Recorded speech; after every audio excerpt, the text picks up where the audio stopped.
Welcome to our homeschooling journey. In today's video, I'm breaking down everything you need to know to get started with homeschooling California edition. So grab a notebook, get comfy, and let's dive in.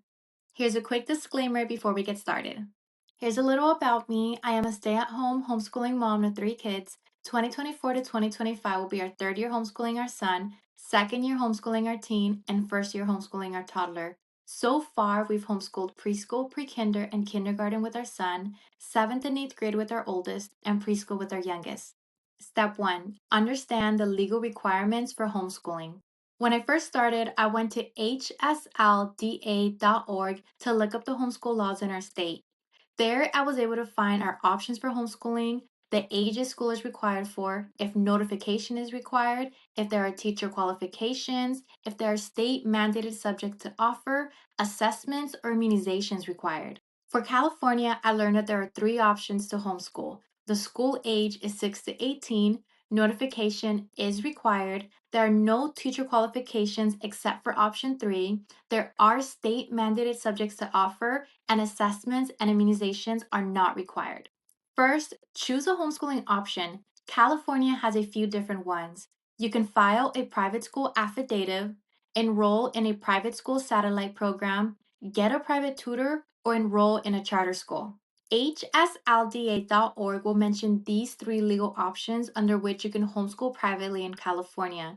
Option 1, homeschooling as a home-based private school.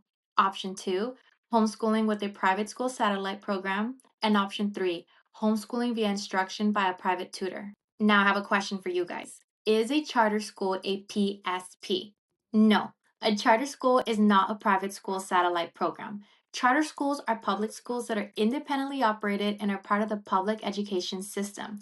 They are accountable to the public and rely on families to enroll their children.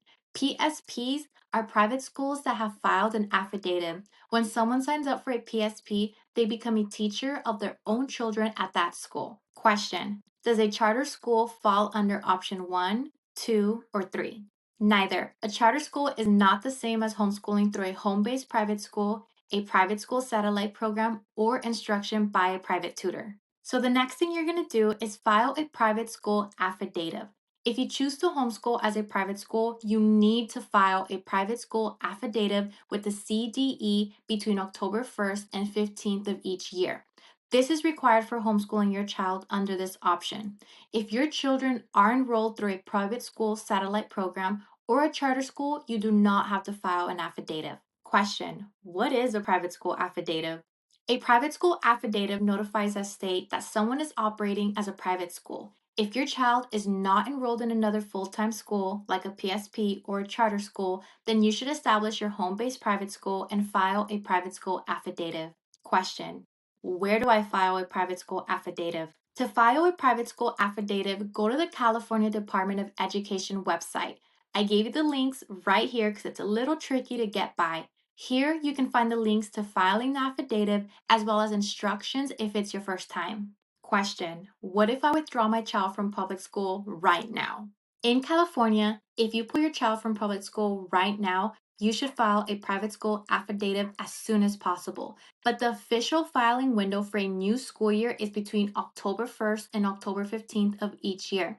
However, the filing system is open throughout the school year starting August 1st to accommodate new private schools or homeschools that begin outside of the standard filing window. Key points to remember. While the official filing period for a new school year is October 1st to 15th, you can file your PSA anytime after withdrawing your child from public school as long as it's before the deadline. You can access the filing system anytime from August 1st to June 30th.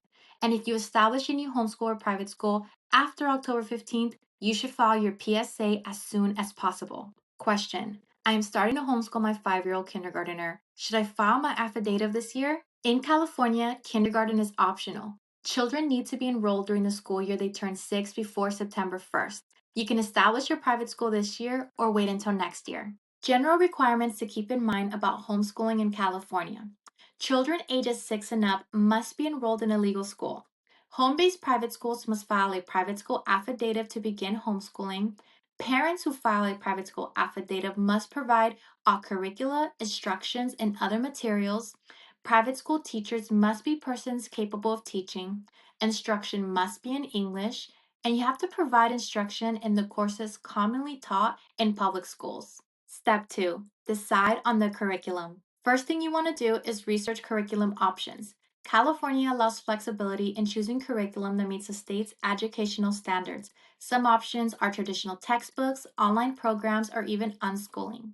Also, look into the different types of homeschooling methods. I personally like to mix and match here and there, but it's totally up to you what you guys decide to do. Question: what is the difference between religious and secular curriculum? A religious curriculum will teach subjects without religion in mind. They may also include items such as religious quotes and passages from their faith based texts.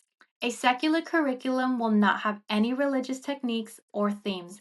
Regular subjects will have no references to any religion or beliefs. Question: can you use charter school funds to purchase religious curriculum?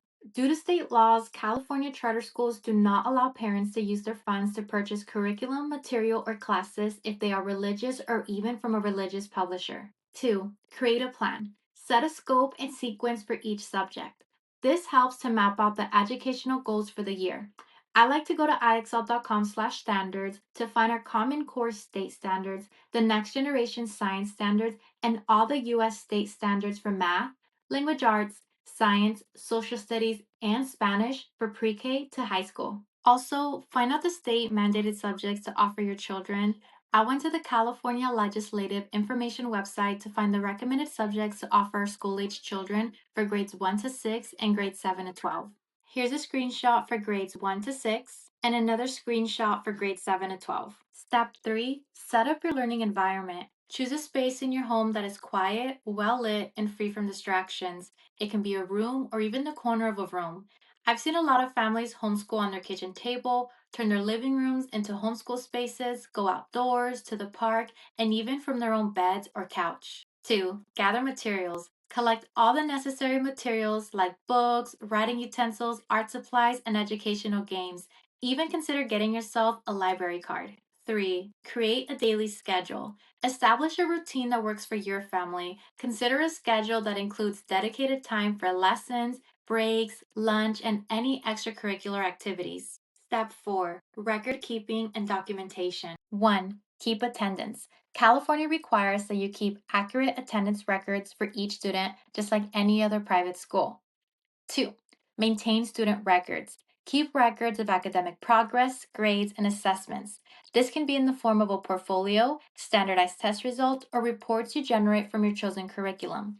And if you withdrew your child from public school, keep a copy of that letter of withdrawal, as well as enrollment confirmation and request for records letter. Standardized testing. California law does require that homeschool children in grades 3 to 8 take a standardized test every year, unless exempt. Some key points to remember about record keeping in California: maintain a copy of your completed private school affidavit. Keep record of your attendance, a list of the courses offered to your children, instructors' addresses and qualifications, as well as immunization records or waivers. Step 5.